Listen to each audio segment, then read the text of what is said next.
Добро вечер во емисијата 360 степени налсат. Повеќе теми го преокупираат вниманието на јавноста во овој период. Една од нив секако е посетата на шефот на грчката дипломатија Никос Кодзиас и обидите да се најде решение за прашањето за името. Иако внимателни во изјавите, министрите Димитров и Кодзиас денеска во Скопје ги потврдија разликите за кои досега главно неофицијално пишуваа медиумите. Освен за уставот, разлики очигледно постојат и за самото сложено име. Димитров, избирајќи зборови, кажа зошто македонската страна не прифаќа име со еден сложен збор и при тоа непреведливо, а Кодзиас изнесе аргументи зошто Грција смета дека треба да се направат уставни промени. Освен името, деновиве јавно внимание привлекуваат и законот за јазици, случајот со Алмир, оставката на министерот за правда Сали, новите истраги на СЈО, особено онаа за пописот во која еден од осомничените е и лидерот на Дуи Ахмети. За се во ова вечерва ќе разговараме со министерката за одбрана и заменик председателка на СДСМ Радмила Шекеринска. Финалето повторно е за нова саботажа. Ве поканувам да бидете налсат. Разговорот со Шекеринска почнува по кратка пауза.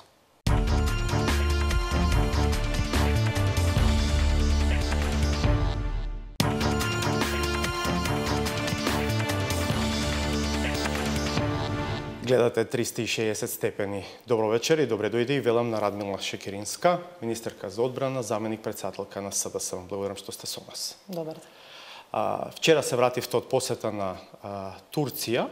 По неодамнешната посета на премиерот Заев, грчкиот премиер Ципрас излезе со изјава дека Скопје треба да знаат и патот до Брисел не води преку Анкара, туку преку Атина. Грчкиот министер Кодзиас отиде уште еден чекор понатаму, велејќи дека војската на скопјаните им ја тренира Турција. Дали и оваа ваша посета треба да ја ставиме во редот на овие геополитички игри кои што очигледно се случуваат во овој период во регионот?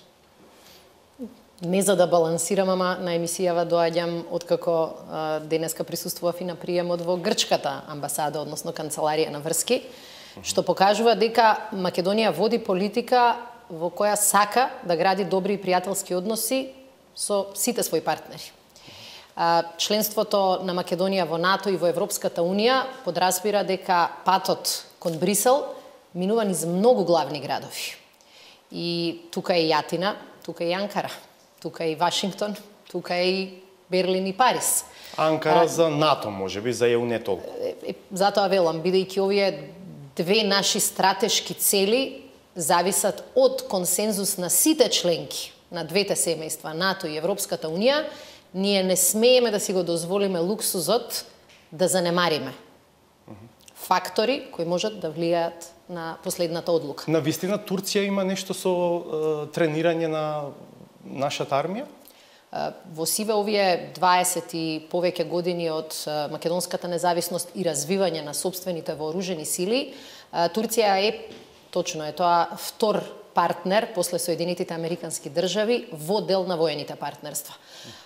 Повеќе од 600 луѓе ја добиле својата основна воена обука во турските институции, повеќе од 700 заминале на обука во Турција. Турција е земјата која што прва испрати воено аташе во Република Македонија и ние го испративме нашето прво воено аташе во Турција, така што да, секоја година Македонија и Турција потпишуваат договори за соработка во делот на одбраната и за соработка во делот на техниката која што е потребна за одбрана. Така што имаме партнерство, нивниот глас е важен глас за поддршка во НАТО, но велам секој има свое влијание. Ние после 2008 година и грчкото вето се погласно ги слушавме најавите дека и Бугарија размислува да ја проблематизира својата поддршка за НАТО и за Европската Унија. И договорот за добрососедство со Бугарија беше во вистински момент вистинска политика. Да знаеме да ги превенираме проблемите и да знаеме да изреагираме на време. Да биде очекувањето од Турција да се преземат конкретни мерки за испоставите на организацијата Фетула Гюлен во Македонија. Да се подсетиме, премиерот Заев, кога последен пат беше во Анкара, ја честеше официјална Анкара со квалификација дека станува збор за терористичка организација, нешто што прв пат беше изречено од официјален представник на оваа држава. На сите средби кои што ги имав во Анкара и со двајцата министри за одбрана и за надворешни работи и со премиерот на Република Турција, пораката беше чиста, недвосмислена и без било какви резерви. Република Турција ја поддржуваше Македонија за членство во НАТО, гласна беше дека Македонија треба да ја добие поканата, тоа го најавија и за следниве неколку месеци. Така што јас не би го доведувала едното со другото во врска. Дали го отворија тоа прашање? Во еден момент на една од средбите ова прашање беше отворено и јас кажав исто така многу отворено дека Република Македонија зборува на овие теми и од позиција на паталец. И нам ни се случи обид во државата некои структури да се трудат со насилство да диктираат политички одлуки. И дека на насилството ниту во Македонија, ниту во Турција не треба да биде место во политичкиот живот. И во таа смисла, овие принципи се принципи кои што ги почитува Македонија, принципи кои што ги очекува со право Турција, тоа се принципи зад кои стои и НАТО и Европската Унија. И нашиот метод за борба против ваквото насилство, па и терор во политиката е да се почитуваат законите, да се градат институциите, но во исто време, навистина да кажеме вистинско не на насилството во политичките одлуки. И мислам дека на тие теми имаме разбирање. Ако ве разбирам индиректно, ако се следи нашата законска регулатива, веројатно тешко нешто конкретно може да се случи на овој план на кој што Турција очекува дека би можело да се случи. Значи, во Македонија законите се јасни. Во Македонија во моментов имаме веќе и нова стратегија за борба против тероризам. Борбата против тероризмот ги тестира институциите. Грешка ќе направиме ако во таа борба применуваме погрешни инструменти. Ќе бидеме внимателни, но велам ќе бидеме конструктивни. Да се бориме против тероризмот, но не на тој начин што ќе ги неутрализираме нашите институции и закони, туку на тој начин што ќе ги почитуваме неселективно. И ќе важат за сите. Да поминеме на посетата на Кодзијас и обидите за решавање на прашањето за името. Има ли се уште простор за оптимизам дека решение е можно? Реков, избираа зборови денеска двајцата министри, и Димитров и Кодзијас, но и покрај тоа беше очигледна потврдата на разликите кои што постојат, и тоа за важни елементи на потенцијалното решение. Продолжувам да бидам оптимист, но и ја повторувам истата теза која што ја кажуваме овие месеци. А тоа е дека прашањето, ако се реши, ќе се реши во фотофиниш. И дозволете само дека... на што го темелите оптимизмот, ако да речеме? Коментарите овде за грчката нацрт спогодба се дека е збир на апсурди. А во Атина за нашата нацрт спогодба се дека како да е пишувана од Груевски, при тоа ја цитирам мерата грчкиот јавен сервис.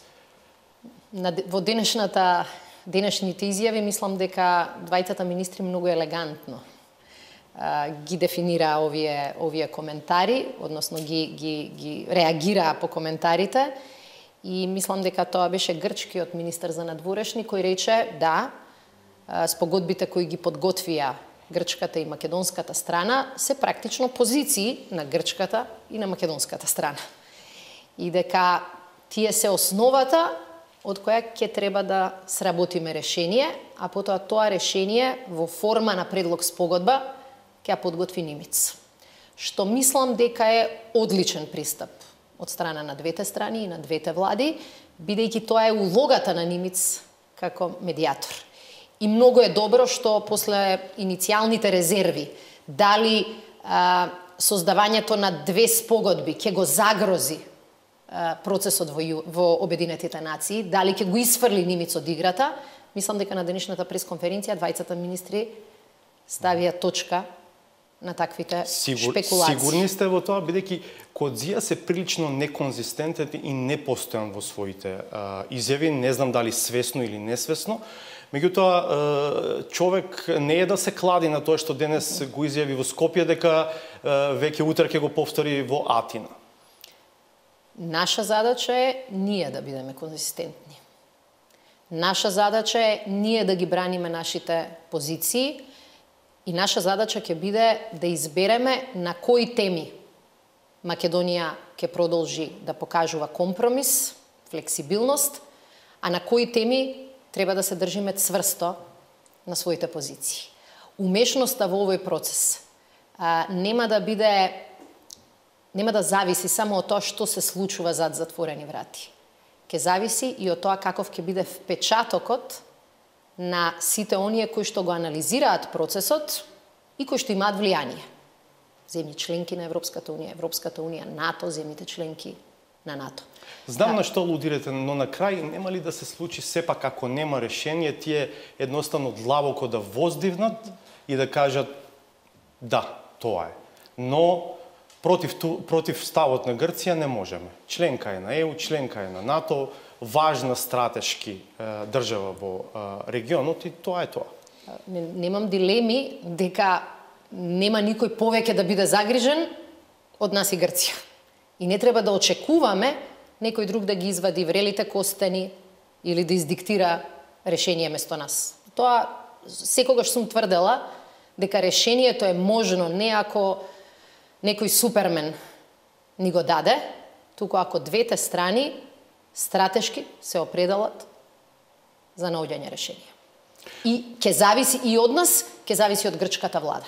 Но велам, не можеме ние да бидеме тие кои што ќе влијаеме на грчките потези. Јас сум оптимист дека процесот го водиме така што Македонија профитира. Ајде уште малку да го крајот на процесот ќе зависи не само од нас. Уште малку да го предизвикувам оптимизмот. Ако грчката позиција се појасно станува дека е таква, е позиција во која што се бара новото сложено да име да биде составено од еден сложен збор, при тоа да биде непреведливо. Ако таа позиција инсистира на уставни промени, инсистира на промена на уставното име, на преамбула, на членови на кои што веќе се усвојувани амандмани, ако се инсистира одредницата за јазикот да не биде таква каква што е, тогаш на што се темели оптимизмот? Ако грчката позиција на крајот на овој процес биде таква каква што вие ја дефинирате, решение нема да има. Но целта на процесот е сите да се изместат од иницијалните позиции. Јас затоа повторувам, оптимист сум дека на крајот на овој процес Македонија може да излезе како држава која нема да се срами, туку ќе може да се пофали со конструктивно, европско, позитивно однесување. Не можеме ние да ги дефинираме потезите на нашите соседи, но можеме да направиме се да покажеме дека Македонија во овој процес влегла со голема одговорност, знаење и со желба тој да се реши. Се зборува многу за руско влијание. Па и во овој процес. Па дури некои овие поместувања во грчките позиции, бидејќи ако се следи една перспектива кон претходните години, очигледно е дека грчката позиција сега еволуира кон нови претходно непознати позиции. Да речеме, се уште на официјалната страница на грчкото МНР пишува дека нивната официјална позиција е дека се залагаат за сложено име со географска одредница на зборот Македонија, to the term Macedonia. Значи, Македонија преведена на англиски. Сега инсистираат на еден збор, слеани одредницата и терминот Македонија и при тоа на македонски јазик, да не бидат преведливи. Да се вратам, дали можеби дел од овие поместувања сепак свесно се прават за на некој начин процесот да избега и да не стигне до решение, а при тоа да изгледа дека Грција била проактивна, конструктивна и така натаму. Анализата на нашите преговори од страна нема да ја прават аматери. Ќе ја прават луѓе кои го следат спорот и се сеќаваат на грчките позиции а тие што не се сеќаваат, како што рековте вие, можат да кликнат на страната на грчкото МНР и тоа и денеска да го прочитаат. Но ова се аргументи кои ние ги користиме во текот на преговорите. И подсетуваме што значеше ерга омнес во досегашната грчка терминологија, кога го дискутиравме спорот, што значеше географска одредница, кои беа досегашните позиции.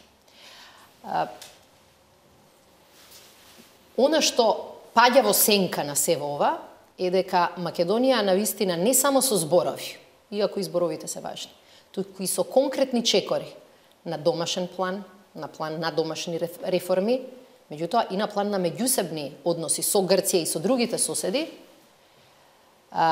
покажа толку голема иницијатива, што Грција свати дека без потез од нивна страна, впечатокот ќе биде дека тие го блокираат процесот. И нашиот активен однос, одлуките околу аеродромот, одлуката околу автопатот, покажа дека ова не е само зборување во празно, туку дека Македонија свртила нов лист. И тука нема дилеми. Овие потези ни го купија времето и вниманието на Германија, на Америка, на членките на НАТО и на Европската Унија, дека најпосле има искра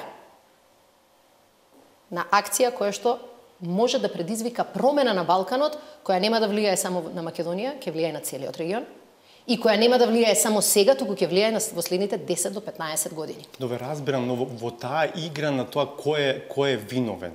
Дали може да искористат како алиби? Можат. Значи, јас сум без дилеми. Ако во грчката влада нема јасен став дека сака да има решение, многу тешко ќе биде да се дојде до решение.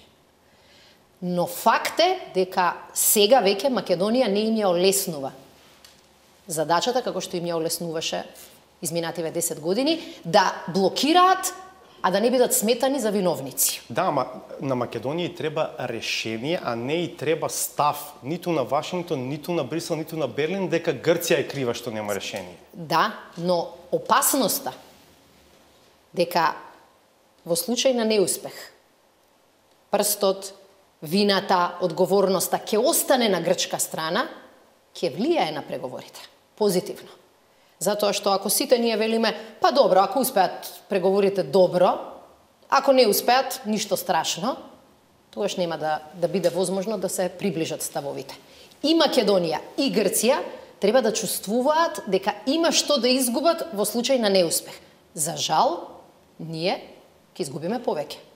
Јас не кажувам државна тајна. Таа анализа е јасна. Но и Грција нема да помине без штета. Ќе изгуби шанса да покаже дека на едно тешко прашање во регионот успеала да најде решение, ќе ја пропушти шансата да има поголемо регионално влијание. Прашав за Русија, ќе го поставам уште едно што прашање, но по паузата. Бидете назад.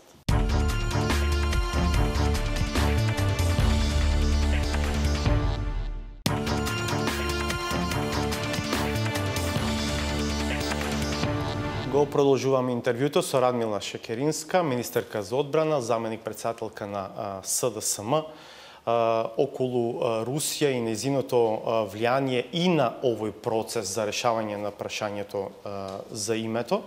Пред некој ден амбасадорот на Република Македонија во Москва беше повикан во тамошното МНР за да му биде кажано дека евентуалното членство на земјава во НАТО може да има негативни реперкусии по стабилноста на регионот, што е можеби прва средба по која следува толку експлицитно соопштение на руското МНР. Не велам дека и друг пат не биле давани такви изјави од таа страна. Дали директно или индиректно може да се препознаваат такви влијанија на процесот? Дали е тоа една потврда за такво нешто со оглед на другите искуства во регионот, најтазе она на Црна Гора? Вие навлековте гнев на руското МНР по едно ваше интервју за Bloomberg, во кое што зборувавте за Русија и нејзиното влијание овде. Ќе разберам ако сте повнимателни сега. Геополитиката се врати, не е за подобро, за полошо е, и помалите држави во принцип се наоѓаат во многу потежок и покомплексен свет. Но јас го прочитав интервјуто на рускиот амбасадор во Република Македонија, на руското кој што на едно место вели дека Русија, за разлика од други држави, не им кажува на балканските народи што треба да прават и не им диктира како треба да одлучуваат. Јас сметам дека е ова одлична позиција и сметам дека таа отвара простор да ги градиме билатералните односи и да не дозволуваме стратешките одлуки на Република Македонија да влијаат на нашите билатерални односи. Македонија не кажа дека сака да стане членка на НАТО во 2015 година. Не го изразивме нашиот интерес за членство во НАТО со изборот на новата влада. Тоа е наш стратешки приоритет од 1992 година. Ако постои една точка во која имаме целосен речиси политички консензус, тоа е тој. И Русија, во принцип, до 2014 година немала ни коментар на таа тема. Така што свесни сме дека ништо не е исто, свесни сме дека односите помеѓу Русија и НАТО се во прилично тешка, лоша фаза, но одлуката за членство во НАТО на Македонија ниту тоа ќе го промени, ниту тоа може да го предизвика. Но ако Грција, госпоѓо Шекеринска, има влијание на вордингот на заклучоците на Европскиот совет за Русија, во насока да ги омекнува, односно да не дозволува да бидат појасни, потврди. Ако дента кога Европскиот совет треба да ги носи тие заклучоци, Ципрас е единствениот европски лидер што на телефон разговара со Путин, тогаш геополитиката се врати, но сегашната состојба во светот не е лесна и не е црно-бела. Вие имате многу земји членки на Европската Унија, па и на НАТО алијансата, кои што имаат силни политички лобија за поблиски односи со Русија, за помек однос кон Русија. Сегашното замрзнување на односите, сегашното ниво на барем изјави прилично критични на двете адреси, ги стиша тие гласови.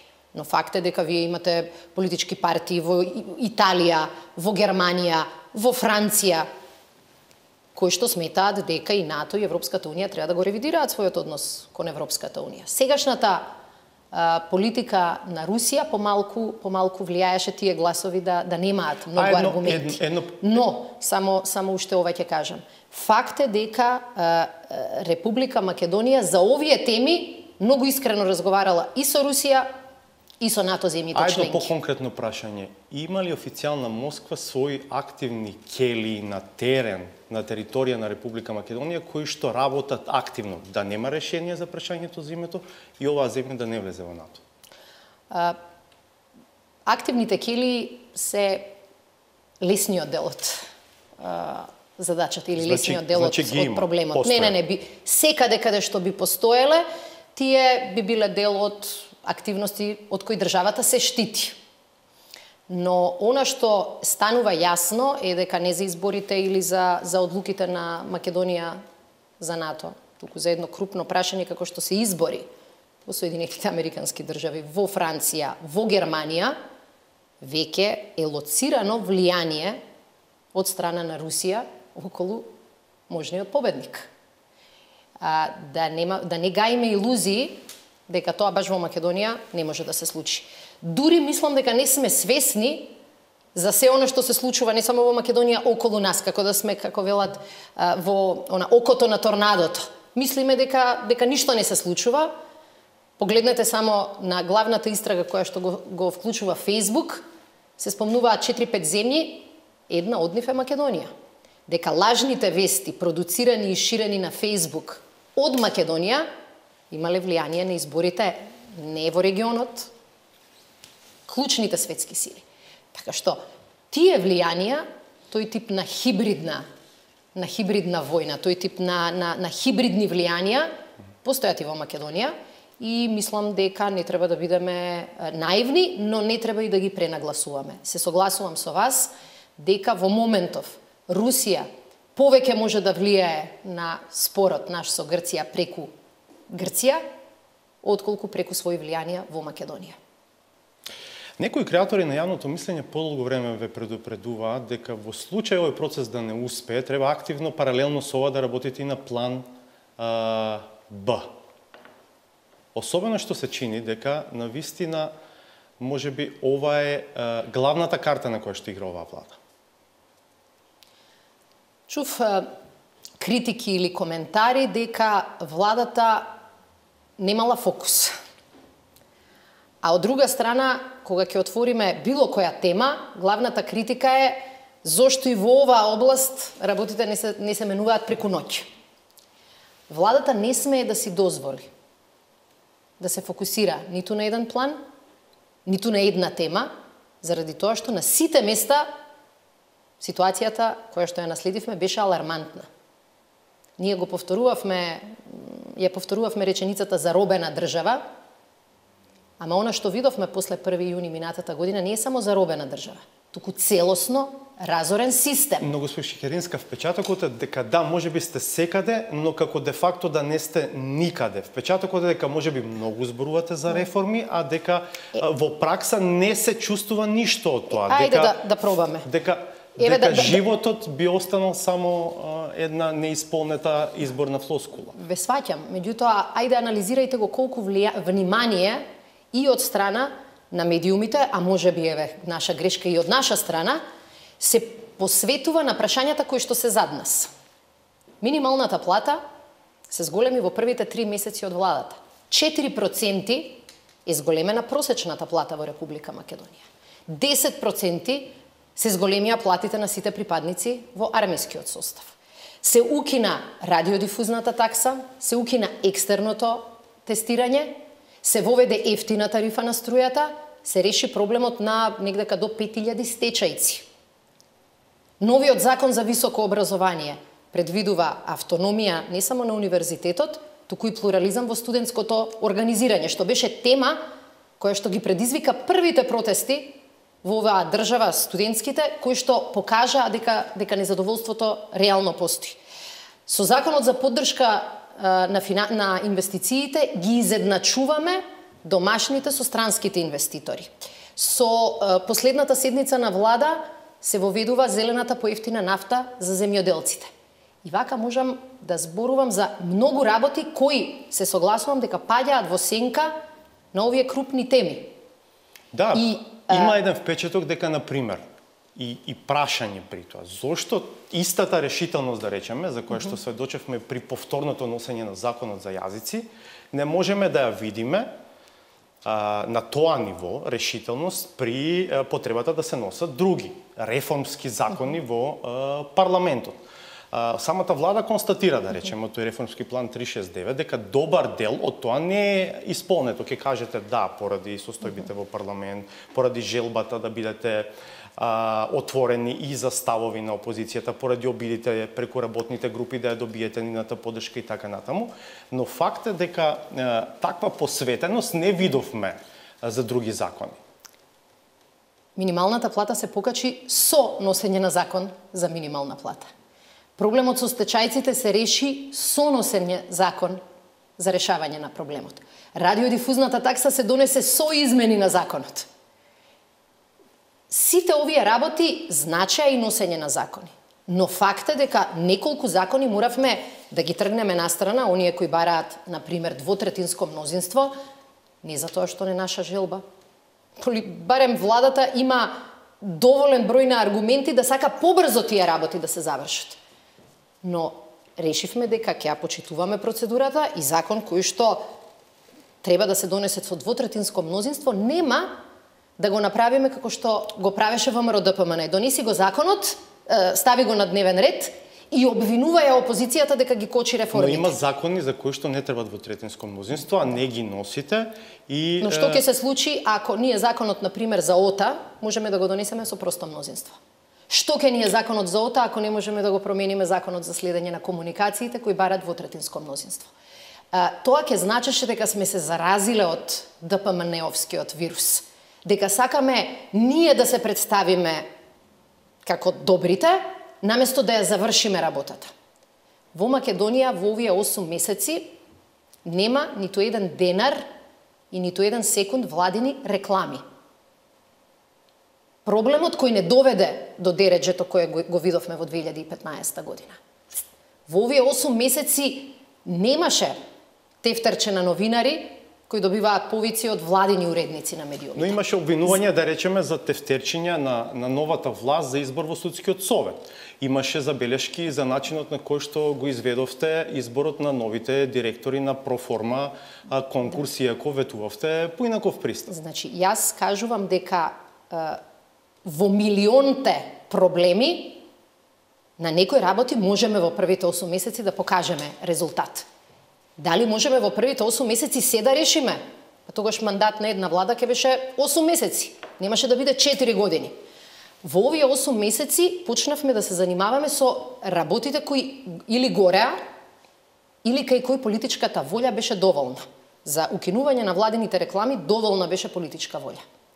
За измени во законите кои ги регулираат медиумите не е доволна политичка волја. Почнавме процес од неколку месеци, преговори со невладини организации, со медиуми, со новинари, со здруженија на новинари. На крај сега дискутираме и со ВМРО ДПМН. Ама ако го нема тој процес, верувајте дека на крајот ќе станеме повторно некоја верзија на ДПМН. И затоа мислам дека пребрзо ги забораваме проблемите кои оваа држава ги има 10 години. Ако некој смета дека за 10 години наследени проблеми можеме да ги решиме во 10 месеци, нека каже. Добро, но делот вордингот на вашата предизборна кампања беше таков и сега вие не можете да одите против очекувањата на граѓаните и на оние што ве поддржале. Јас не случајно ги повторив. Нашиот вординг за клучните приоритети, клучните потези, одлуки беше минимална плата, радиодифузна такса, ефтина тарифа на струја, екстерно образование, укинување на екстерниот испит, решавање на проблемот со стечајците. Секој од нив од денешен аспект изгледа лесен.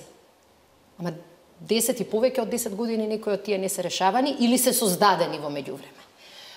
Пред само 2 или 3 дена во владата за прв пат на тањир, не само на новинарите, на целокупната јавност, ги дадовме сите трошоци кои што ги прават првите луѓе во министерствата. Денеска веќе не е тема. Ама знаете тоа колкав чекор од 3 милија?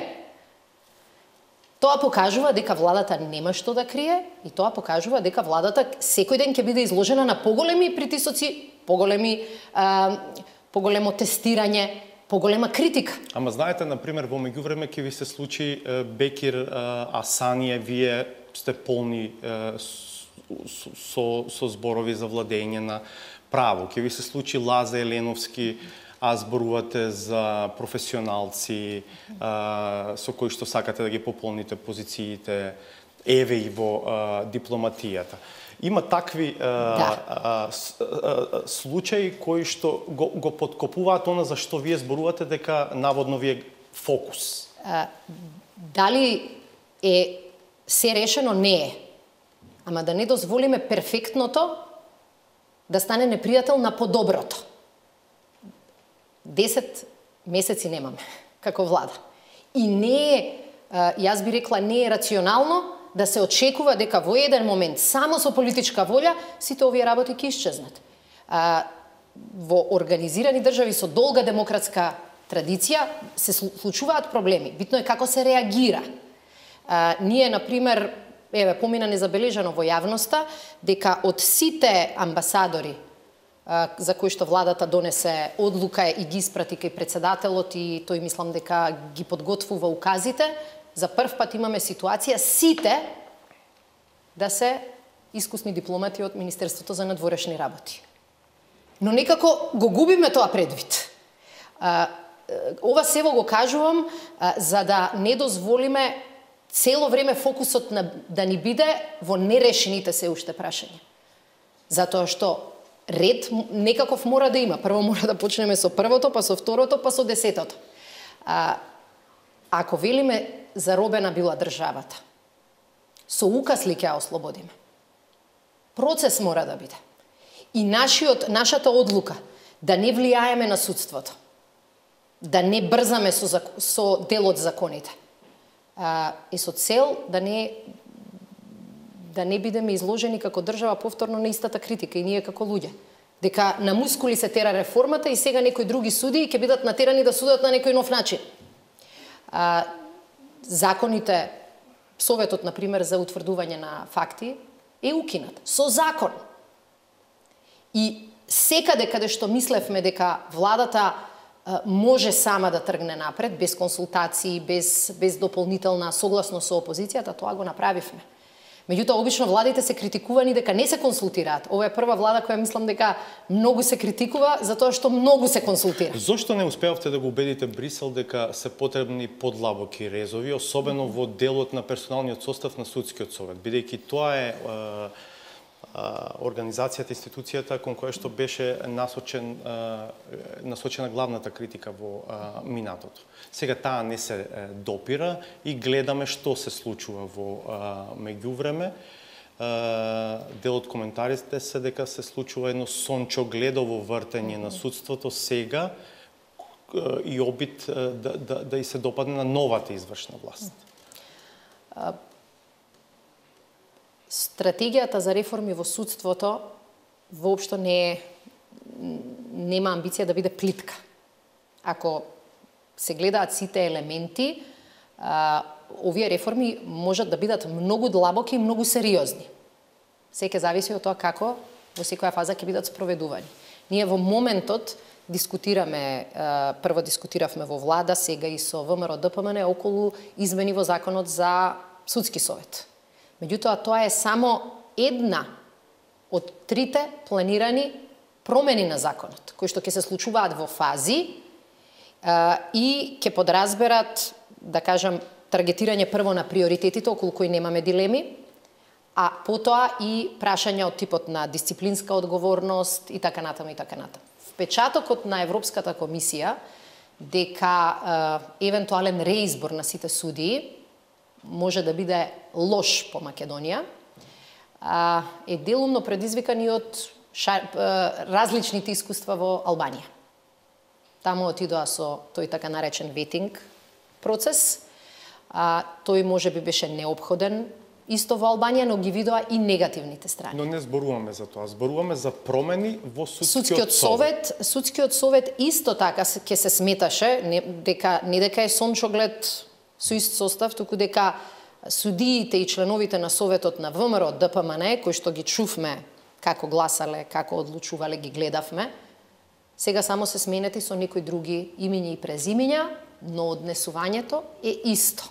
Ама пак сега истите луѓе што ги слушавме продолжуваат да решаваат. Но притисокот од јавноста се зголемува и наша задача како влада ќе биде не само да ги смениме имињата, туку со законот да ги врземе имињата со законските принципи и уставните начала. Не дека е лесно. Но целта не ни беше да направиме избрзан потез кој после тоа никој немаше да убедиме ниту во Македонија, ниту во странство, дека е направен со добри намери. Подсетете се само што све слушаме овие 15 години за тој реизбор на судиите кој што е направен, ако не се лажам, 96-та година. Во тој реизбор избрани се судии кои што повеќе ги знаеме како членови на ВМРО ДПМН отколку како судии. Ама се падна во вода, бидејќи главната работа беше СДСМ, нивното парламентарно мнозинство ги гласаше.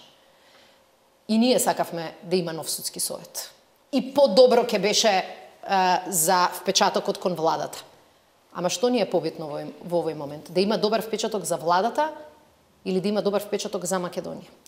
Добро, што со законот за јазици, случајот Алмир, оставката на министерот за правда Сали, страгата на СЈО за Ахмети, по уште една пауза. Бидете со нас.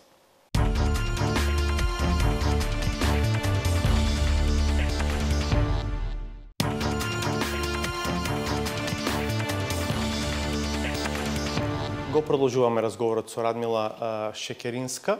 Знаете ли што ќе правите со законот за јазици? Иванов потврди дека нема намера да го подпише указот за негово прогласување, но евентуално објавување во службен весник без негов подпис ќе се смета за само продолжување на спиралата на противуставни дејства, од тоа како му ставивте европско знаме, како не се дебатираше буквално за ниеден амандман во второто читање или се остана само на дебата по првиот амандман, до неотворањето расправа за амандманите на ВМРО ДПМН при повторното враќање на законот по суспензивното вето од Иванов.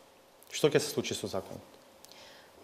Она што е јасно е дека Уставот е многу прецизен. Како што беше и минатата година во врска со давање на мандатот, што не го спречи Иванов да ја одоговлече целата процедура и агонијата на државата. Меѓутоа, мислам дека е тоа првото прашање. Како лесно се доведуваме во ситуација државата да мора да бара решенија од невозможни и неуставни ситуации. Ама чекайте се да не заборавиме.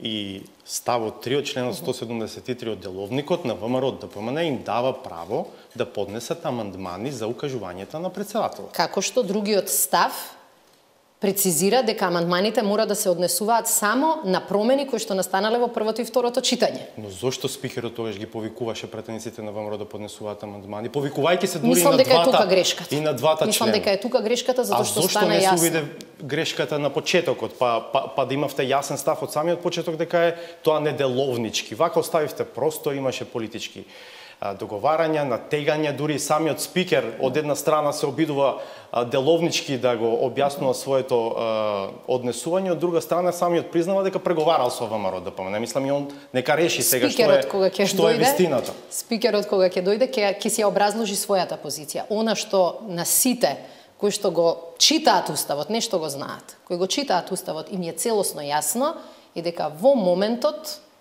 Иванов има уставна обврска да го подпише законот кој втор пат е изгласан во собранието. Добро, тој вели јас не го подпишувам.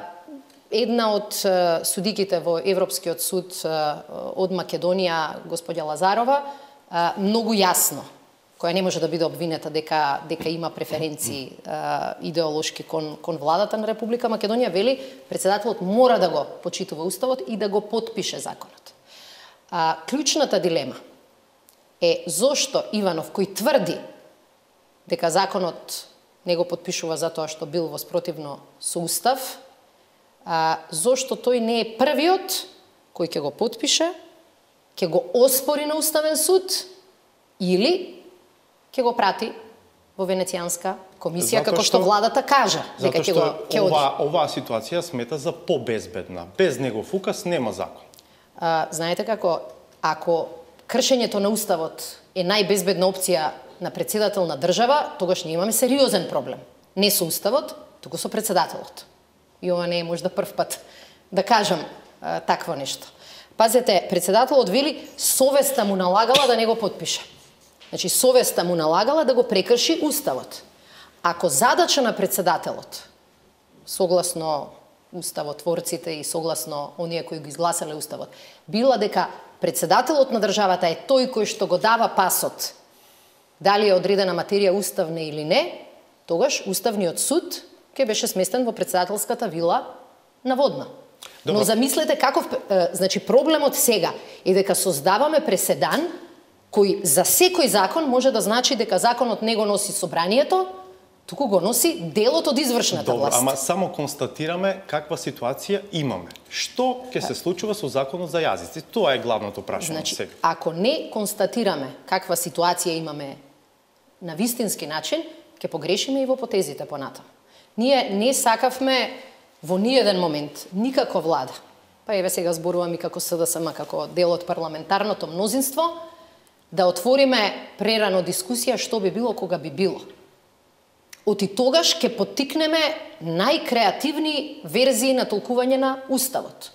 Јас се сеќавам дека неколку колеги ваши или други цитира еден дел од текст научен на една од професорките која силно се противи на носењето на овој закон, во кој што многу експлицитно стои дека председателот нема согласно нашиот устав право на джепно вето.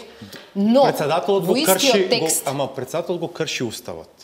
А тоа што може да се направи согласно уставот е да му се покрене така наречен импичмент. Но председателот е безбеден бидејќи знае дека тешко дека ќе има 2/3 прво во собранието, а потоа и 2/3 во уставниот суд за да му биде изгласана одговорност и кршење на уставот, пошто ќе треба да замине. Така што имаме една ситуација во која што се чини дека како Иванов да успева да го обезбеди тоа што сака да го обезбеди, а тоа е овој закон да не стапи на сила. Но по Петревски, затоа мислам дека е важно да се навраќаме на тоа во каква ситуација сме. Затоа што инаку политиката ќе ја сведеме на ваква ситуација. Јас го скршив законот, го скршив и уставот, но сега не е прашањето тоа, прашањето е што ти ќе кажеш, вие ќе кажете, што ќе каже владата или некоја институција на моето кршење на устав или закон. И затоа некои од овие работи, барем јас така мислам, треба да се повторуваат за да сватиме кои се можните последици. Во истиот тој текст. Ама дозволете сега, што е постаро, јајцето или и кокошката? Ама не, вие му ставивте европско знаме, а немаше основа за европско знаме на закон. Јас денеска одговорно тврдам дека е ова закон кој треба да влезе во собраниска процедура со европско знаме. Заради според која одредба треба точно да наведете на кој дел од акито се однесува? Не е точно тоа. Европското знаме и во минатото, од самиот почеток кога се воспостави тој концепт, не се однесува само на усогласување на текст со стандардните директиви, туку на законите кои што се опфатени од Националната програма за усвојување на европско право, во кој еден дел е поглавијата, еден дел се така наречените политички критериуми. Сега го немам овде деловникот, мислам дека е многу јасен деловникот, дека треба да се наведе конкретната директива или регулатива која што се транспонира сега во нашето законодавство, а такво нешто со овој закон не се прави. Сите оние закони, може да се навратиме назад во законите. Имате еден дел од законите каде што е директно транспонирањето и тогаш цитирате директива.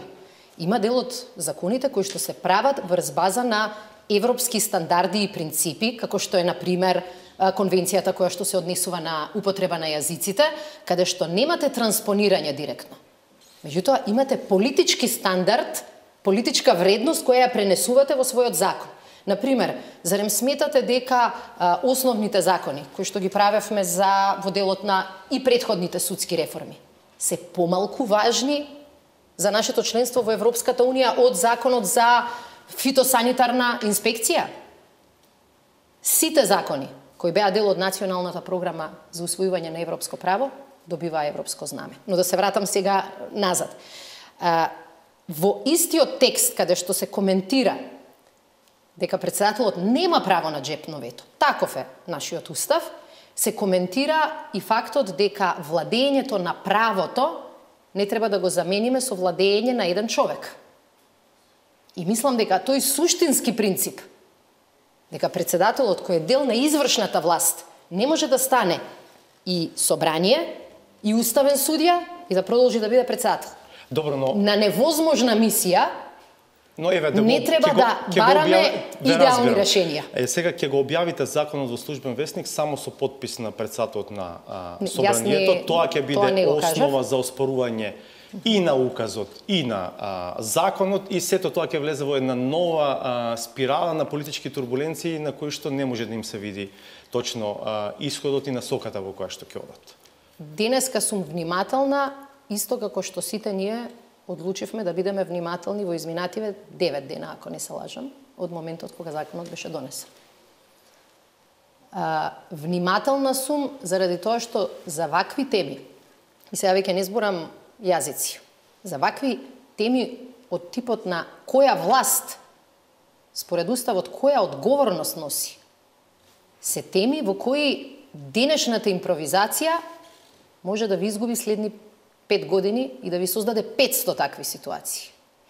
Затоа јас денеска не спомнав кое решение ние го нудиме, затоа што и изминативе денови очекувавме дека луѓето кои се избрани ќе водат сметка дека да се брани Македонија значи да се бранат нејзините уставни вредности. Не можеме да бидеме бранители на сувереноста, а при тоа да не го штитиме уставот која гарантира таа сувереност. И не затоа сметавме дека не треба да истрчаме, ниту со решение, затоа што некогаш времето им дава шанси на луѓето да ги преиспитаат своите одлуки. Многу прашања вакви добивав кога минатата година Иванов неуставно не сакаше да го додели мандатот на Зоран Заев. Видовме што се тоа можеше да предизвика. Меѓутоа, после известно време, мислам дека надвладеа разумот. Сакаме и сега да дадеме шанса, овој пат не толку да надвладее разумот, овој пат да надвладее правото и уставот над председателот кој 9 години се колне и ни зборува за заштита на уставот и на законите.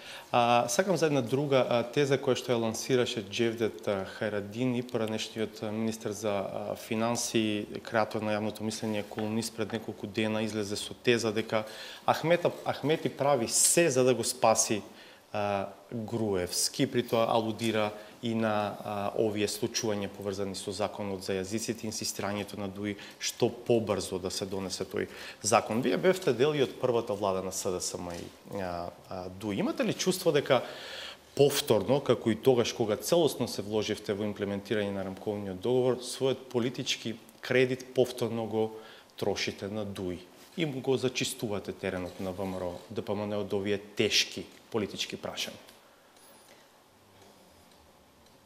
Оваа влада одлучи да се занимава со тешките прашања, затоа што тоа е задача на луѓе кои ќе добијат одговорност од страна на граѓаните. Лесните прашања има секогаш кој да ги решава. Тешките прашања, нерешени, оставени под тепих, во одредени моменти вклучувани или исклучувани по потреба за партиски интереси, се тие кои што ја доведоа Македонија навистина до работ. И ние нив ги решаваме затоа што чувствуваме обврска од секој граѓанин кој гласаше за нас. А не заради тоа што чувствуваме обврска кон ДУИ или кон некој од другите коалициони партнери. И ова многу отворено и многу искрено го мислам. Сакаме да ги решаваме проблемите затоа што мислиме дека граѓаните во ситуација кога видоа дека државата е изолирана, државата е разрушена, дека владеат тројца, сакаат стварно рестарт. Мислите дека тој рестарт е можен со козметички промени? Тешки се прашањата. И ние би сакале да не мора да ги решаваме овие прашања. Некој тешко прашање да решил ВМРО ДПМН. Ама тие ги решава на таков начин што 12 ноќе, ако може да пројде, не го имаме тој луксус. Значи не мислите дека Ахмети игра за Груевски? Мислам дека тие што сакаат да играат за Груевски или се пред основниот суд или по потреба почнуваат да создаваат националистички тензии за да го заборавиме криминалот кој што беше криен со патриотизам.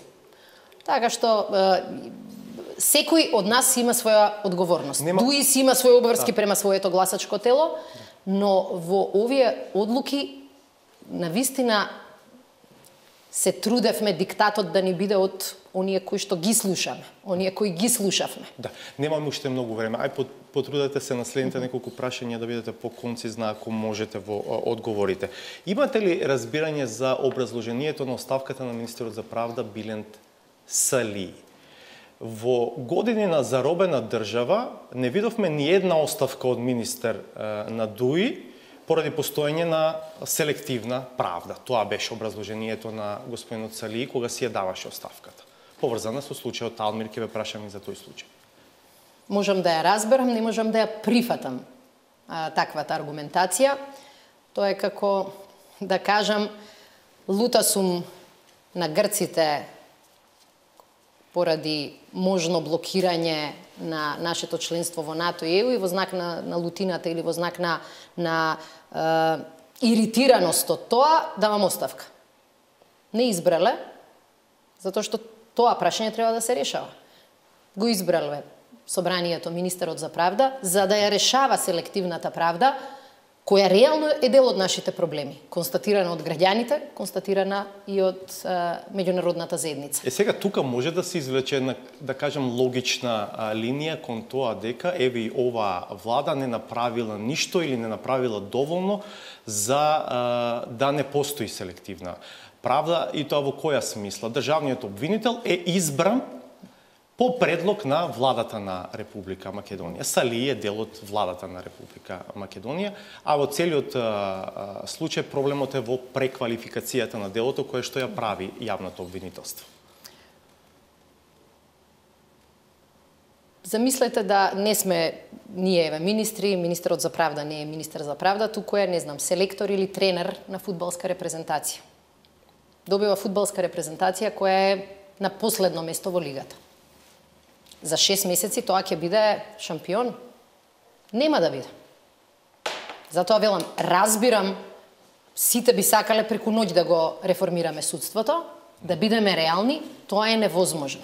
Селективната правда е дел од веќе нашите навики. Не е само проблем дека во судството имаме се уште судии кои не можат да дадат рационален и отворен одговор зашто гласале на соодветен начин во судскиот совет, зошто донеле одредена одлука, сето тоа мистериозно е одлучено, а јавноста нема никаква аргументација. Имате ли став за случајот со Алмир? Прстот, меѓу другото, е вперен и кон владата. Веќе реков зошто. Затоа што државниот обвинител Јовески е избран од Советот односно од Собранието по предлог на владата. Прстот може и мора да се вперува во било која влада, ако таа одлучува каков обвинителен акт, против кого и низ која процедура ќе се носи. Не можеме да бидеме поголем Груевски од Груевски. Не сакаме и не смееме. И затоа на оваа тема, прашањето на селективна правда не се спомнува само во овој пример. Имаме навистина неколку предмети каде што јавноста со право очекува образложенија. И ние, без да се мешаме во работата на обвинителството, сакаме да ги чуеме тие образложенија. Она што се обидоа некои луѓе да го направат, а тоа е целиот овој случај да добие меѓуетничка заднина, мислам дека во голем дел и од страна на луѓето кои протестираа пред владата беше демантирано. Таму имаше и многу македонци, имаше не само албанци, турци, имаше припадници на сите етнички заедници. Имаме некоја информација дека некои од пратениците размислуваат за покренување на анкетна комисија. Дуи мислам дека не знам дали ја официализираше, ја најави иницијатива. Нема предлог, но бидејќи владата на оваа тема и на никоја друга тема врзана со обвинителството нема што да крие, ние сметаме дека на нашево судство, заболено, растурено, контролирано долги години, му треба отварање. Не е само нашата задача да се реформира судството и тоа да функционира како независно и професионално. Задача и на судството и на обвинителството е да ја вратат и довербата на јавноста кај нив. И затоа на овие теми мислам дека грешат кога не дискутираат поотворено. Јас не сум правник и сваќам дека истражните постапки мора да се води сметка и за некои други работи, приватност, заштита на лични податоци, тајност на постапка. Но секој пат кога јавноста ќе смета дека постои одредена селективност, постои одредена некогаш партиска интервенција, отвореноста е најдобра политика. И ние сметаме дека е многу добро за овие теми наместо да се дозволат да бидат тема на манипулација, да се дискутира отворено. Ова се прашање околу кои емоциите се појаки од дури од рациото. Да. Мораме да завршуваме. Дали истрагата на СЈО за пописот во 2011-та, во која еден од осомничените и лидерот на ДУИ, Али Ахмети, ваш коалиционен партнер, може да влијае на односите во владината коалиција? Мислам дека не смее и нема. Еден од постулатите на оваа влада беше дека никој не е над законот и дека раководствата на двете партии, СДСМ и ДУИ, се согласија дека нема што да кријат и дека согласно тоа ќе ги почитуваат институциите на оваа држава. И затоа не очекувам тоа да влијае негативно на коалицијата. Но тоа покажува дека секој од нас го почитува правилото дека сите ние сме граѓани на оваа држава. Ако може да се покрене постапка против еден, може да се покрене постапка одредена или истрага против сите други. И тоа правило, многу луѓе не ни веруваа околу тоа правило, се покажа дека е точно и дека никој од нас не бара специјален третман. Добро, благодарам многу што бевте до 360 степени, може би малку го пробивме вообичаениот термин, но верувам имаше зошто. Ова беше на поканата. Радмила Шекеринска, министер во владата на Зоран Заев, заменик председателка на СДСМ.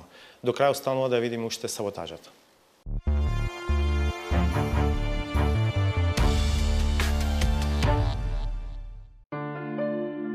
Антипатијата која како општествен феномен се негува кон администрацијата како партиска, фамилиарна и нестручна структура која на никаков начин не придонесува за добробитот, туку е нестослив товар на грбот на даночните обврзници. Својата суштинска потврда ја добива по јавното декларирање дека во неа се вгнездени функционерски рожби, на чиј притисок не можеле да одолеат и навидум независните.